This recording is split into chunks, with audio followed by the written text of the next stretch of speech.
A Plaguelands Media production.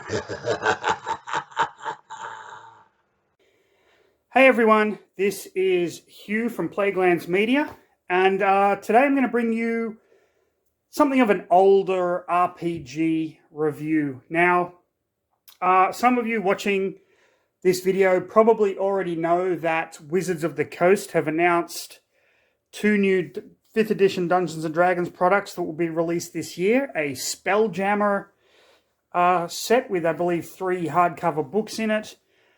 And most exciting of all, a brand new Dragonlance kind of campaign set during the War of the Lance, which is chronicled in, the Dragonlance Chronicles with Dragons of Autumn Twilight, Dragons of Winter Night, Dragons of Spring Dawning. This got me really, really excited. I've been a huge fan of Dragonlance since I was a kid, and I read the original books, then the Legends, then all the Prelude series came out. Then you had Dragons of Summer Flame, the Chaos War, the Age of Mortals. I could just go on and on and on. Unfortunately, I never actually set any of the Dungeons & Dragons games that I ran in Crin, which is the land that Dragonlance, the world that Dragonlance basically is from, the world of Crin. I was primarily a Forgotten Realms dungeon master, although I did have an epic 3rd edition campaign that was more Planescape-esque, and the players were looking for 5 urns that contain the ashes of a demon lord. And it basically started in the Forgotten Realms, went to Sigil, the main kind of hub for Planescape. And at one point, they did, in fact, go to Crin, where the campaign sadly ended with a total party kill. But it just meant we could kind of start a new one. But I'll talk a little bit about that later. So this is the 3rd edition campaign setting. You can see it's the kind of D20 system, Wizards of the Coast. So we're just going to kind of have a look-see, look at what you get. It's a really great book, in my opinion. So basically we have Fizban. Fizban's Treasury of Dragons is 5th edition book, so they've kind of already started introducing stuff. The Ages of Crin, Age of Starbirth, Age of Dreams, Age of Might, Age of Despair, Age of Mortals. So this kind of book covers the whole gamut. The first chapter is races, and there are some really interesting ones, because you have the sub-races as well, so you'd be human. If you're dwarves, you can be mountain dwarves, hill dwarves, or dark dwarves, and even if you want to play a gully dwarf, like Bupu from Dragons of Autumn Twilight. This was back at a time when most races had a positive and a negative. So, for example, dark dwarves have +2 Constitution, -4 to Charisma. You could be elves.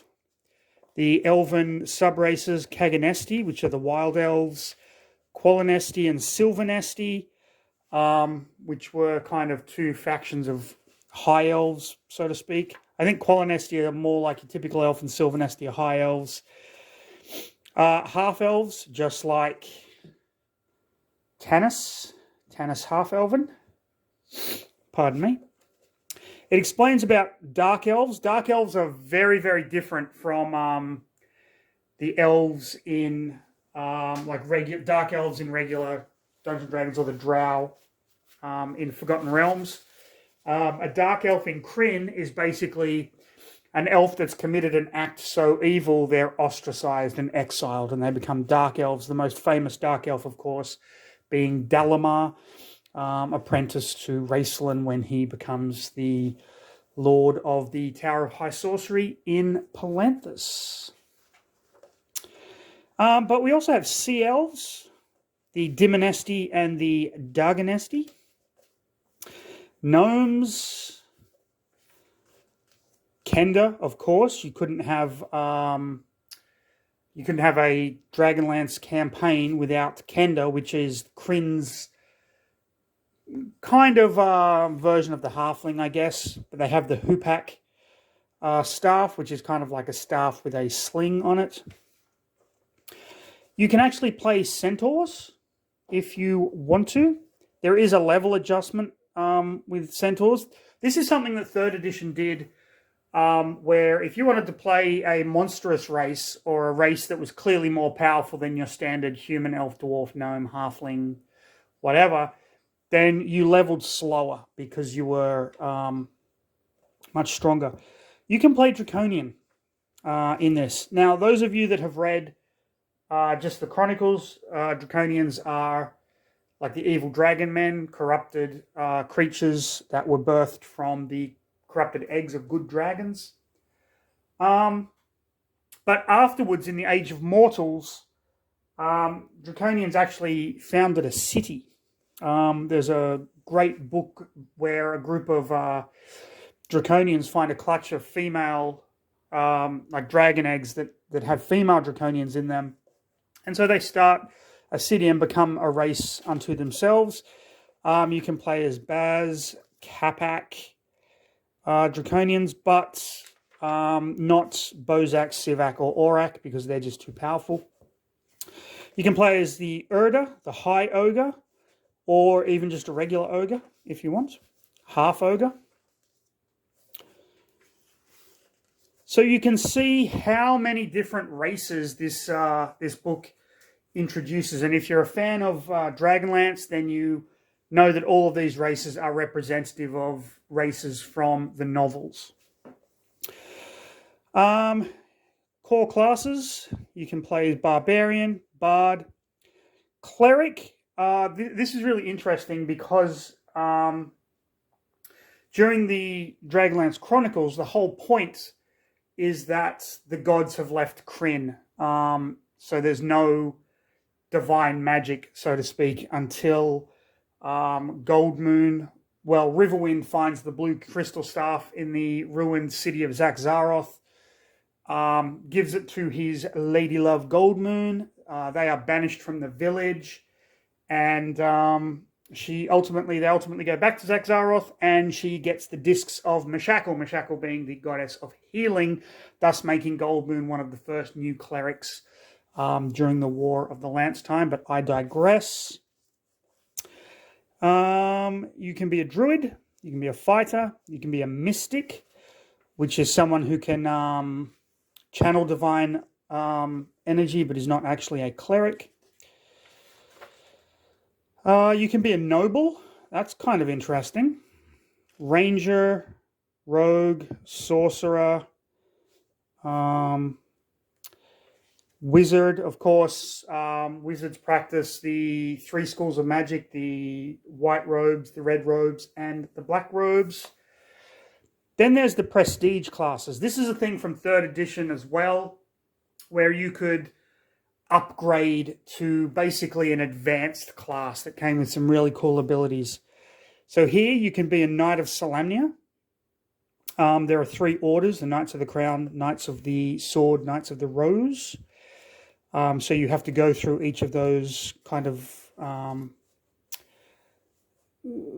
each of those stages of knighthood.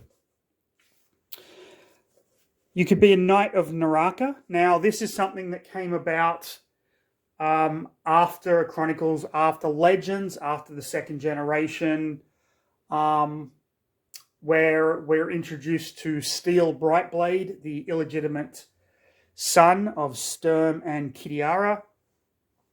And Steel is a Knight of Naraka, so they're kind of like the flip side of the Knights of Solamnia, where you have Knight of the Lily, Knight of the Skull, and Knight of the Thorn, which is cool. Legion of Steel. Then you've got the High Sorcery. If you want to be a Wizard of High Sorcery, you have to take a test and wear the necessary robes, white, red, or black. You can be a Dragon Rider if you want. That's an option. You can be an Inquisitor, which is kind of cool, a legendary tactician, a righteous zealot, and then there's the usual new feats that you can take. Okay, then we go into magic. Arcane magic, of course, is ruled by high sorcery. It basically follows the moons. If I remember rightly, it's Solinari for white, Lutinari for red, and Nuitari for black. I'm probably mispronouncing those names dreadfully, but there you go. Staff of Magus, Dagger of Magus. Staff of Magus is the staff that Raistlin is given after he completes his test and becomes a red-robed wizard. The Night Jewel, Primal Sorcery, a way to track the kind of moon's rotation, which is really interesting. Mysticism, Clerical Domains, some new domains there, which is kind of cool. Ton of new spells, of course. Then we have the Deities of Crin. The Gods of Crin, a nice list of them. Constellations, so we've got Branchala, Habakkuk, Kiri Jolith, Magir, Meshakal, the God of Healing, Solinari. Then we have the neutral gods, Chislev, Gilleen, Lunatari. Oh, I was close. Rayox, the dwarven god. Sirjon. Then we have the evil ones, Shemosh, Hidakul, Morgone, Nuitari. Oh, I was pretty close. Sargonis, Zeboim. And of course, the two main deities, Paladin and Tarkisis. Then we have a ton of geography, some fantastic maps that show like Qualinesti, Tarsus here. Where did it start out? Where did the whole thing start out? In Solus. There's Solus up there. If you read the books, they actually journey all over the place. It's really well done. The original Chronicles novels based on a series of Advanced Dungeons & Dragons First Edition adventures, which you can actually get on DriveThruRPG. And then they give you sites, more maps, which is just really, really nice. You get these little asides as well. Like Rabbit Slayer, that's Tasselhoof Burfoot's dagger. Glasses of the Arcanist, which he picks up, I believe, in Tarsus, but I could be wrong. Political map. So there is a lot here, and it's actually a really good read, which is cool. So I kind of appreciate that they went into that much detail. Then basically how to run a Dragonlance campaign, if that's something that you are interested in. This was something that 3rd edition sourcebooks did really well, including this kind of thing. There's High Lord Verminard, who is the Red Dragon High Lord. Then we get some creatures. Death Knight, the most famous, of course, being Lord Soth. Aurak Draconian. She's Gold Dragon Egg, I believe. Bozak, Baz, Capac, and Sivak Draconians. Wonderful pictures. Dragon Spawn, Fire Shadow, Minotaur, Skeletal Warrior, Spectral Minions, Thanoi, the Walrus Warriors, and then the Dragons of Crin, because Dragonlance it plays a huge part. Dragons, of course. How to do aerial combat, all of that kind of stuff. And then different eras of play. If you want, depending on when you want to set it. All in all, it's a fantastic campaign setting. that really does a lot to flesh out the world itself. And then they have a little adventure at the end, which, as you know, I really kind of appreciate that. And then kind of adventure hook there, which is kind of cool. So that is the Dragonlance campaign setting that was released for 3rd edition. The next book I'm going to show you is one of my all-time favorite source books. I absolutely love this. And that is War of the Lance. This was released in 2004. I actually picked my copy up a few years ago. Someone over here in South Korea was selling it, so I got very lucky.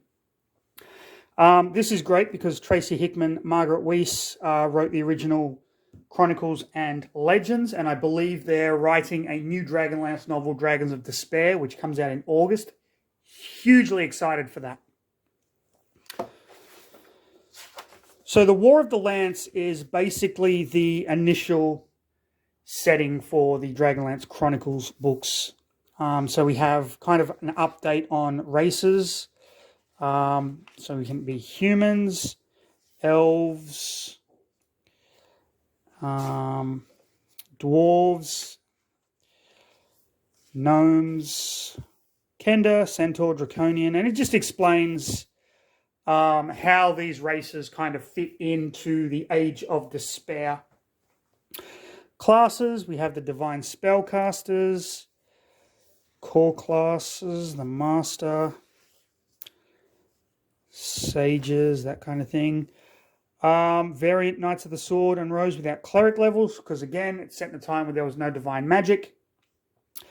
We have new prestige classes, the Chorister, who is kind of like a cleric bard that sings prayers and things, which was kind of cool.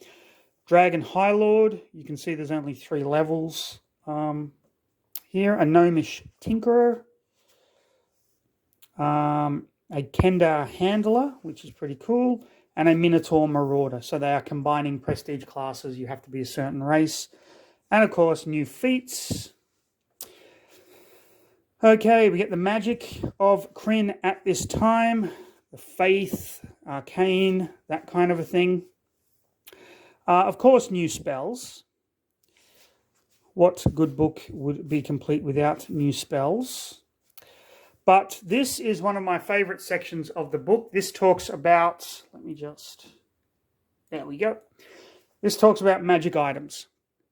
And if you've read the books, you'll recognize instantly some of these. So, Brightblade, that Sturm sword, but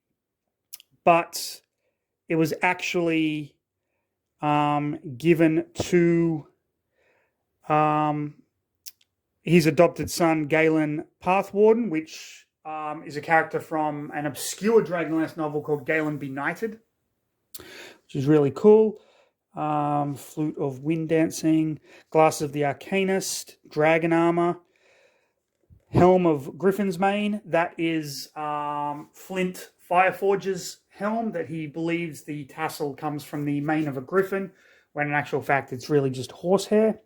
Nightbringer, Verminard's weapon, Rabbit Slayer, Dragonbane weapons. We have Wormsbane and Wormslayer. These are the swords that Tanis Half-Elven gets. I believe he's given Wormsbane by Alana Starbreeze, but Wormslayer he finds in the tomb of Kith Cannon in the fortress at Pax Tharkez. I can't believe I still remember that shit. The Blue Crystal Staff, the Crown of Power, Discs of Meshakal, Dragon Lances, of course. The Silver Arm of Urgoth. Now we're going into artifacts here. The Hammer of Karez, King's Sword, Plate of Slime. The Silver Arm of Urgoth. This is the only thing that can forge a Dragonlance, which is kind of cool. Then we go into all the ages. You can see they used the cover art done by Larry Elmore, one of my all-time favorite fantasy artists. Where did that picture come from, I wonder?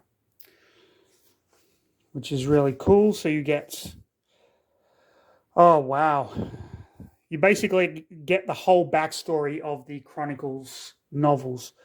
I absolutely loved this picture as a kid. The death of Sturm Brightblade, where Lorana, Princess of the Qualinesti Elves, is standing over his corpse, puncture wound in the chest. It's just beautiful. Then you get kind of the regions, the maps, all that kind of thing. There's the Maelstrom from when Ishtar was sent to the bottom of the ocean. There is a lot here, and while the campaign setting did a good job of fleshing that out, this is good because it's focusing on the War of the Lamp. It's focusing on just the Chronicles. So what things were like during that period outside of the novels, which is always something I'm very interested in reading. You get a lot of background information, an absolute ton. Lorak's Nightmare from Dragons of Winter Night.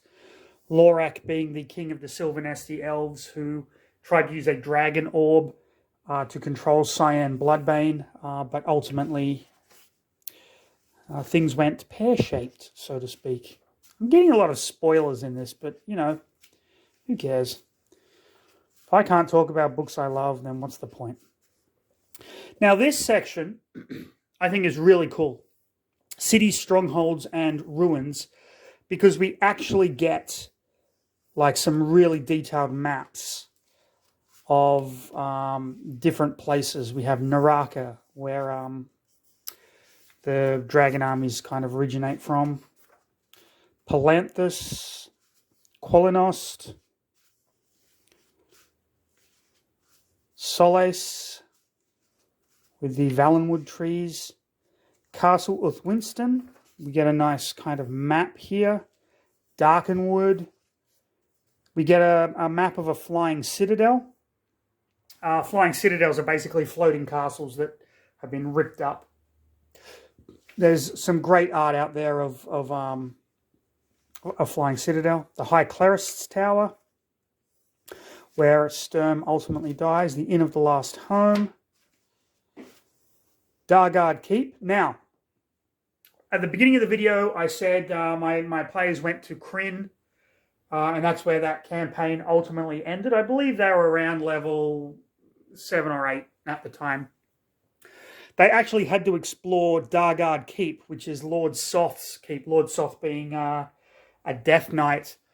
So Lord Soth was a knight of Solamnia who, while kind of riding off on one of his missions, they come across some elven women who are traveling to Ishtar, I believe, to become clerics. And one of these women has been abducted by ogres. Lord Soth tracks the ogres down, kills them, rescues her, and in the ensuing kind of rescue mission, falls in love with her. Basically, he ends up killing his wife because he's married. He ends up marrying this elven chick who's pregnant with his kid and becomes disgraced in the knighthood. And I'm really just kind of covering the surface of this. So he becomes disgraced, he becomes more and more paranoid, and then the gods come to him and they say, if you can stop the destruction of Ishtar, which is a whole other thing with the king priest, he's going to renounce the gods, and the gods are going to throw a mountain down on the city. If you can go and stop that, you'll regain your honor, basically. He's halfway to Ishtar, and he gets this paranoid thought, oh my god, my elven bride is cheating on me. He rides back, and ultimately what happens is he ends up killing her, and a fire destroys Dargard Keep and kills him, and he becomes a Death Knight who every night is visited by the banshee spirit of his dead elven wife. He ultimately goes on to kind of not fall in love, so to speak, but have a thing for Kitiara, and he ends up in Ravenloft in the books Knight of the Black Rose, and there was one more book that I can't remember, Curse of the Spectral Titty or something. I don't know. Great books. Anyway, my players were in Dargard Keep, and they were looking for this urn, and it was so cool. I was actually using the map from the Ravenloft adventure, where it's set in like Lord Soth's domain in Ravenloft, and it came with this amazing map that was like isometric and everything. And so I was using that, but I was writing my own room descriptions for each room, and it was just so much fun. So there you go. I brought it back around full circle. My good friend Ian knows. He was in that game. Zakzaroth, where they find blue crystal staff and the discs of Meshakal. Then we get a whole chapter on the actual War of the Lance, the dragon armies, what exactly is in the dragon armies, the infantry and things like that. There we have one of the covers for Dragons of Winter Night. You see Kitiara, Lorana, and Tasselhoff. Fizban, Lord Gunthar, I believe. So this is basically showing you what all the armed forces were like and what they were doing during the War of the Lance, how to incorporate mass combat into your games, adventuring in the Sylvanesti campaign. So basically it's, do you want your adventure set at certain points during the War of the Lance, the beginning, in the middle, at the end? So then we have the different personalities. You'll recognize some of these. You'll recognize Alana Starbreeze, Dagonesti, Ariacus, the Dragon Emperor, Karaz. So there's a ton. It just gives you like some backstory to them, with some game statistics as well. So you can incorporate like Karaman Magir, Cyan Bloodbane, the dragon. Yeah, if you want to kind of have your players meet. I always like to do that. I always like to throw in like characters from Forgotten Realms literature and things like that. I thought it was kind of fun. There's Kaitira Uth Meta, Lorana. Who is that? Lord Soth there, Knight of the Black Rose. And that's his kind of backstory.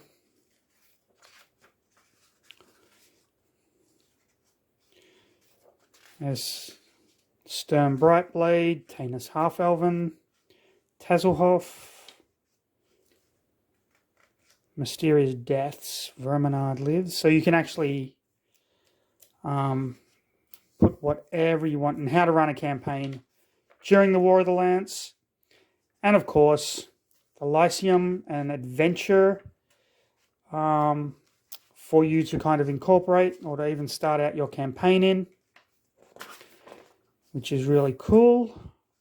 And it's a fairly substantial adventure as well. Like it's going to take you maybe more than one session. And then there's just an appendix.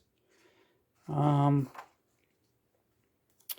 there was a Towers of High Sorcery source book, which I'm really interested in. I would love to kind of get that. So this, you just put them there. This is the 3rd edition Dragonlance campaign setting for Dungeons and Dragons, and I cannot wait to see what they do with the 5th edition one. I think it's going to be phenomenal. So far, there's no 5th edition books that I've been disappointed with. There are some that are clearly better than others. And I know a lot of people have very strong opinions about what works and what doesn't work, but I think every 5th edition campaign book so far has a little bit of something for everyone. So I can't wait to see what they do with Dragonlance. Of course, I'll still get the Spelljammer one because I'm a fucking nerd. But there you go. So, if you like the video, leave a comment, subscribe, follow us on all the stuff at the end of this video that you can see. Hope you enjoyed it. Please, everyone, stay safe. I will see you in the next video.